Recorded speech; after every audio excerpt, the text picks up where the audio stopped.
I'm going to introduce Kristen Zimmerman, who is the museum registrar at the Cummer Museum of Art and Garden. And Kristen, I'm sure that you're going to start answering some questions that were coming up here in Manatee County. And we very much look forward to your presentation, so I'm turning the mic over to you. Hi, everyone, and good afternoon. I hope everyone is enjoying the webinar so far. I'm happy to be here today to talk about loans and try to give you some examples through what we do here at the Cummer.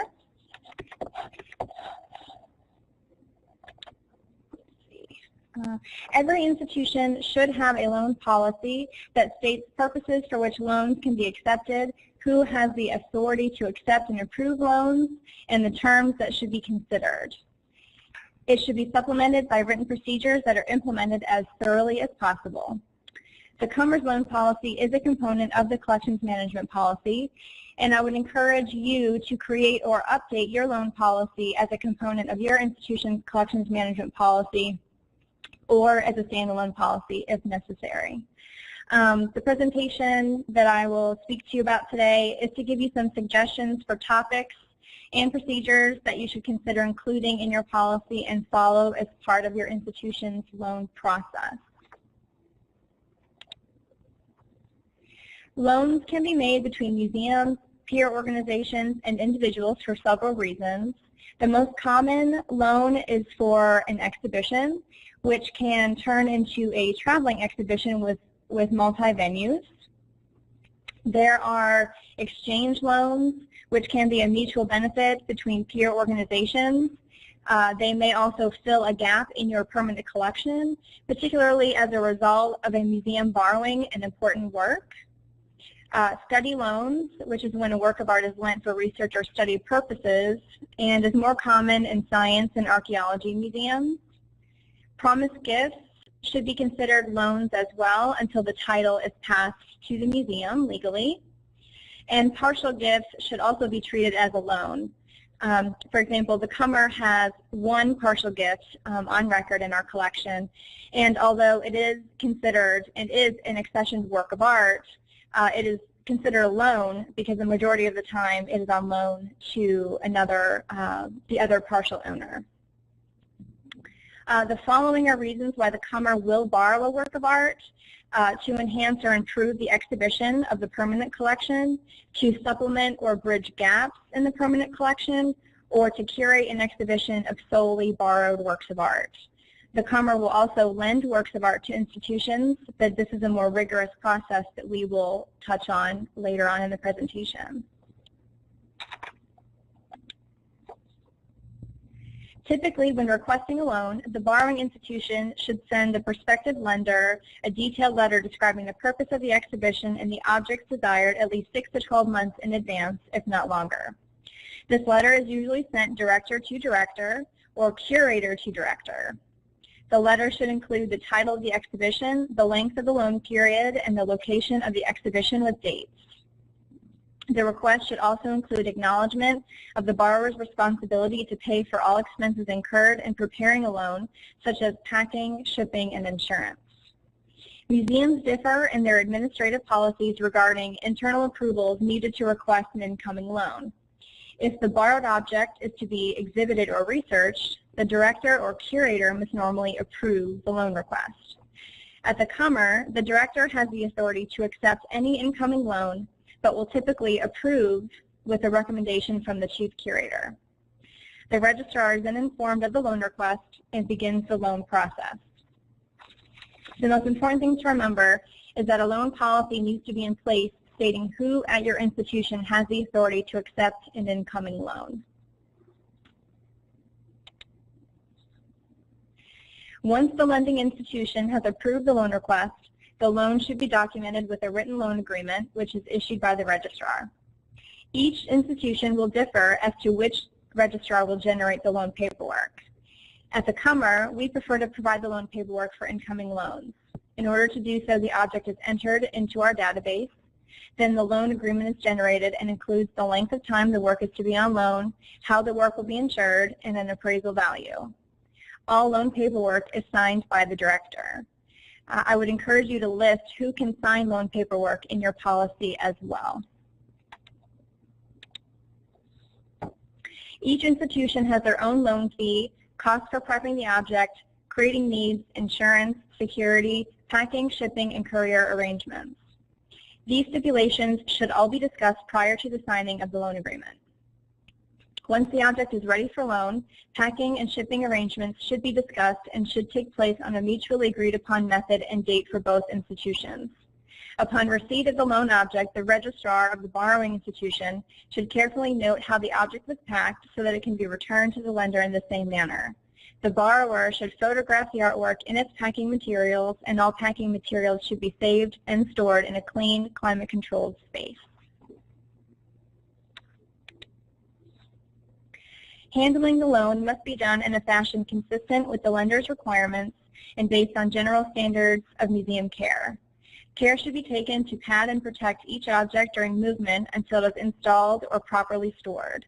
It is of the utmost importance that you treat loaned objects the same, if not better, than objects in your own collection. Remember, you've been entrusted to take care of these objects on the owner's behalf. The borrower must also seek the lender's approval before modifying the object in any manner. Once unpacked, the borrowing museum's registrar completes a condition report. This condition report should have been prepared by the lender and is submitted to the borrower for comparison upon receipt of the incoming object. It is important that the contents be assessed to verify that all objects have been received and that condition is noted in writing. Each loan must be assigned a unique number and be promptly tagged or labeled. The registrar then completes an incoming receipt. The loan should be tracked and updated by the borrowing museum on a regular basis. When the loan period expires, the registrar contacts the lender to arrange the return. The return shipment date and method of transit are discussed with the lender in advance. The object is prepared for return by checking the condition and removing any extra hardware that may have been added. The object is repacked in the same fashion as received unless packing modifications have been approved. Finally, an outgoing receipt is issued, and the lender is asked to sign and return the receipt after verifying that all objects have been returned in satisfactory condition.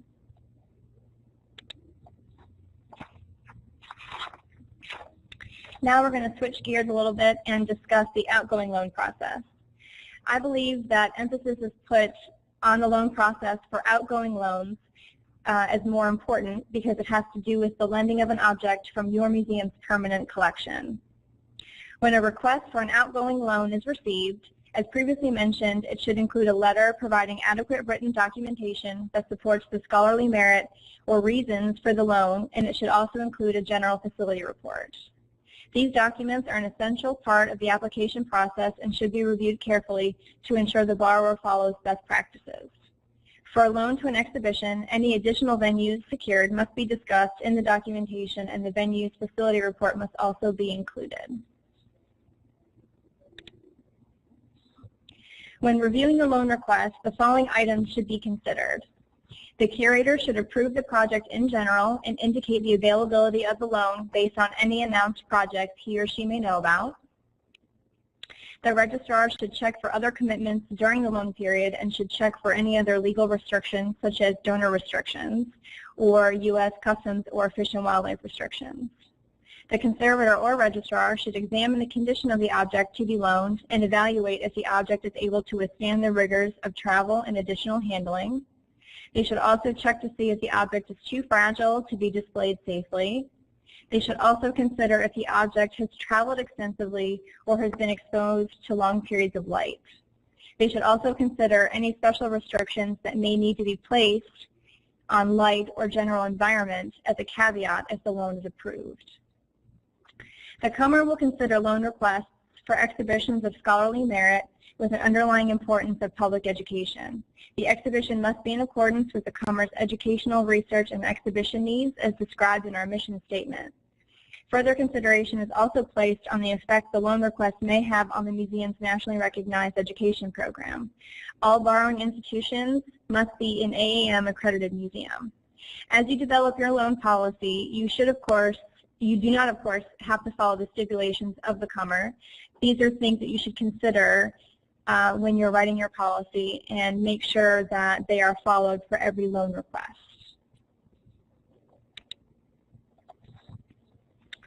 It is up to the registrar to coordinate the loan process and to make sure that the object and the borrowing institution are properly evaluated. The borrower should receive notification of all standard loan terms and fees. The standard protocol between museums calls for the borrower to pay all expenses relating to temporary and long-term loans. The loan costs include crating costs, object preparation, insurance, display needs such as a case, base, or mount, conservation, shipping, courier, and loan fee or administrative fees. Prior to the actual loan or loan contract or agreement, the responsibility for these costs should be discussed, and the lender may ask the borrower to sign a preliminary form acknowledging unusual loan conditions such as special environmental requirements. There should always be good communication with the lending institution from the time the loan is requested until it is returned. At the CUMR, our outgoing loan procedure begins by the director or curator notifying the registrar of the loan request. Then the registrar creates a loan approval checklist and reviews the facility report. The registrar will then make a recommendation for approval and will list any concerns to be discussed with the borrower. The director of education, the exhibition designer, the chief curator also reviews the loan documents and provides their recommendations and/or concerns. Then it goes in front of the director, who has final approval. In many institutions, the Board of Trustees is required to give final approval as well. The decision should be communicated in a timely fashion once all in-house and Board of Trustees approvals have been received. If the loan period is denied, the reason should be clearly stated so that the borrower can address any aspects of his or her facility or methods needing improvement.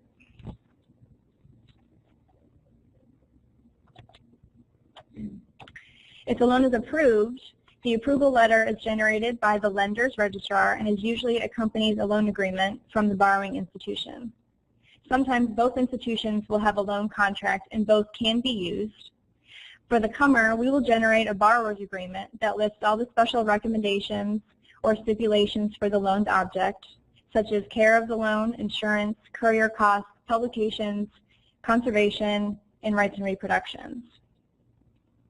The loan contract is a legal agreement between both institutions and will protect both parties by specifying all the conditions to be agreed upon. Institutions differ on who signs this form, sometimes the director, curator, or registrar. At the CUMR, all loan documents are signed by the director only. And as I previously mentioned with incoming loans, the staff member who is authorized to sign loan documents at your institution should be included and written in your policy. Some loans must be prepared adequately for travel. This may include conservation work such as a minor repair, reattaching a loose fragment, or a touch-up of minor paint losses. The registrar should check the matting, framing, glazing, plexiglass, and mending plates depending on the type of object to make sure they are fit for travel. The object may also require a base or a mount that is typically produced by the lender to ensure the best fit for the object.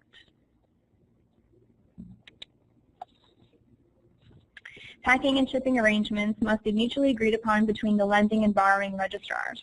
The borrowing registrar usually contacts the lender to discuss considerations for packing and shipping, scheduling, and any courier needs. Instructions for unpacking and repacking should accompany the shipment in the form of diagrams and photographs. If the lender has the facility and the staff to pack and condition report their own work, they will do so and normally bill the borrower for expenses. It is very important to note the condition of the work prior to packing. If the conservator is not on staff, typically the registrar will note the condition by generating a condition report that is accompanied by photographs.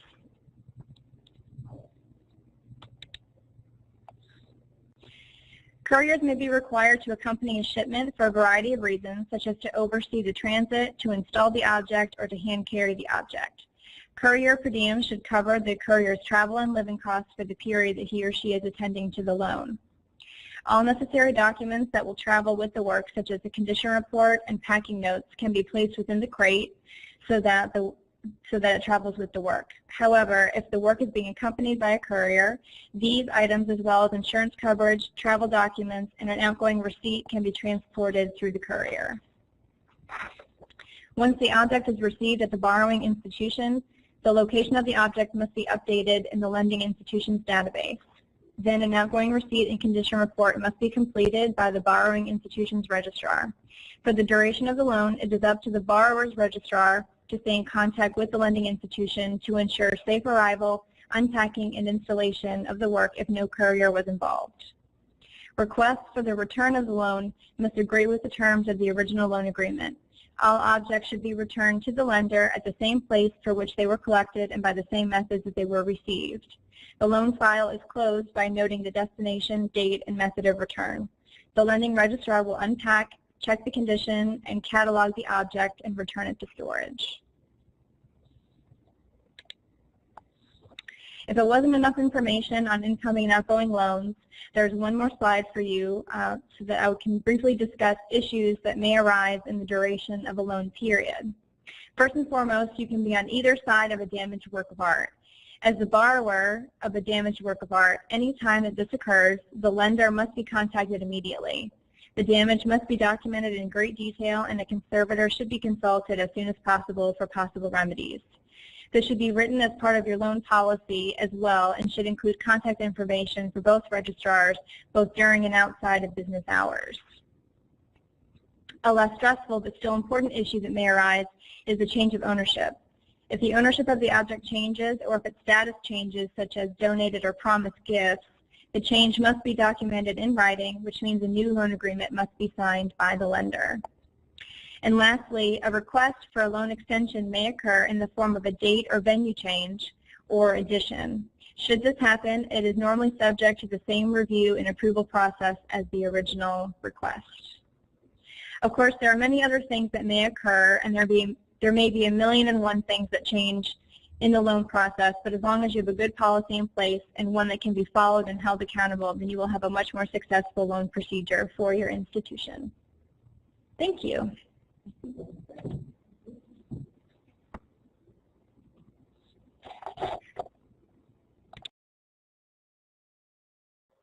That was some great information, Kristen. Thank you very much.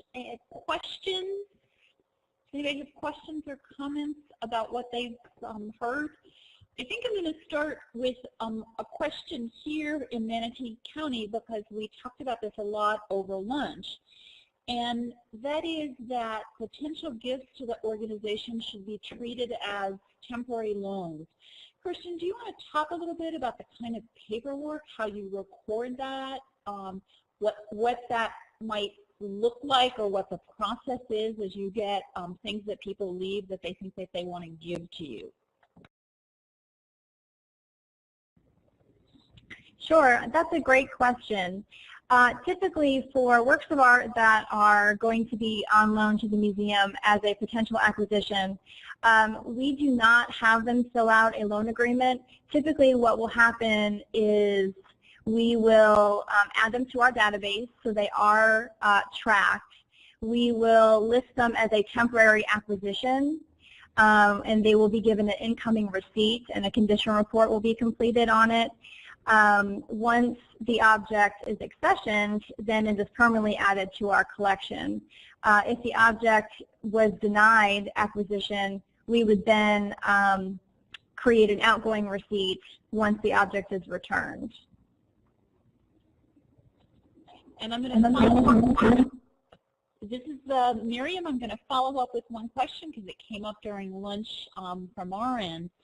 So you've received this object, you've given people a receipt, you've been clear about the fact that you haven't actually taken it, that they are responsible for coming back and getting it, and you've done a condition report and probably taken some photographs to make sure that you've noted what the object looks like and what state it's in, so that if it gets picked up and it's in worse condition, you have some kind of record that as to what the problem might be. But what happens when the person never comes back? Does that then become abandoned property? What do you have to do? What steps do you have to take there? I know that abandoned loans is a popular subject, and thankfully, since I've been at the museum, we have not had this happen. We have been in good contact with the lender. However, the museum does have what we consider an abandoned loan from many, many years ago.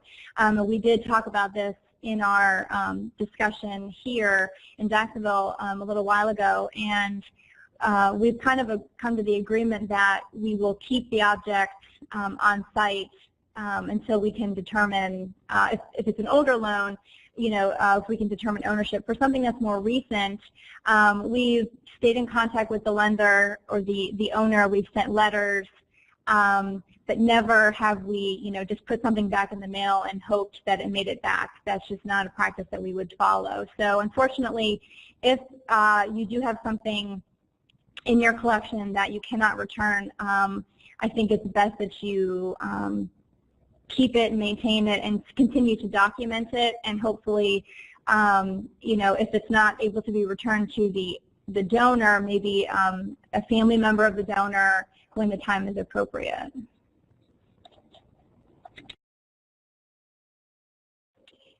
Thanks, Kirsten. This is Miriam again. I see that that's a really helpful response. I see that in the chat box somebody is asking if you can talk about loan fees that are becoming increasingly popular and why people are charging them and how much money they end up being, and sort of why there are loan fees. This is also a great question. When I first started working at the Cummer, we didn't really have an established loan policy procedure, including we never charged a loan fee. And the more that we were, getting loan requests and things like that, we were seeing, institutions that would charge sort of administrative fee is kind of how I would describe it. And it was based per object, and I kind of agree with it to a certain degree. There's a lot that goes on, as you can tell from the presentation. There's a lot that goes on when you have a loan request. There's a lot of paperwork. There's a lot of time spent preparing the object for loan, and that's a lot of the staff time for another institution. And so the way I look at it as the loan fee or administrative fee is sort of to cover your time as a staff member who's prepping the object for it to travel. When you're borrowing a loan, if you're on the other side of it, for example, the museum is working on an exhibition for the fall that we are curating a show that's getting loans from Germany as well as some institutions throughout the U.S. I've seen a loan fee up to $100 per object, and for one institution we're borrowing 8 objects. So if you have a close relationship with the institution and the loan fee is just not something that you can incur with your exhibition budget, there is some negotiation that can take place. Some museums will waive the fee, and I've seen other museums that are pretty sticklers about, covering that, since that's staff time spent for the loan. This is Miriam, and I'm going to hand the mic here to Joy, who has a question. I know in a lot of archives that I've dealt with, they're starting to deal more with temporary loans of private collections where the owner wants the archive to digitize their items but isn't ready to give their physical objects to the archive. And I'm just wondering if you can address that in any way. And if, Kirsten, you're feeling that that's more of an archive question, maybe Dean or Scott or somebody else wants to respond to that? Thanks, Miriam. That really is more of an archive question. I haven't really had any experience with that. If Dean or Scott is available to jump in, that would be great. Hi, this is Scott. I know of one case here where somebody has wanted to give us the collection on a temporary loan but wanted to have it digitized, and we just say no. Unless it's one of our collections, we won't digitize it. We won't invest the money in that, and that's basically the policy at this point. I don't know that it's in writing, but I know that's the way it was handled. There's a chuckling going on at this end on the just say no. Unless somebody else has a question, we are going to move to the discussion again.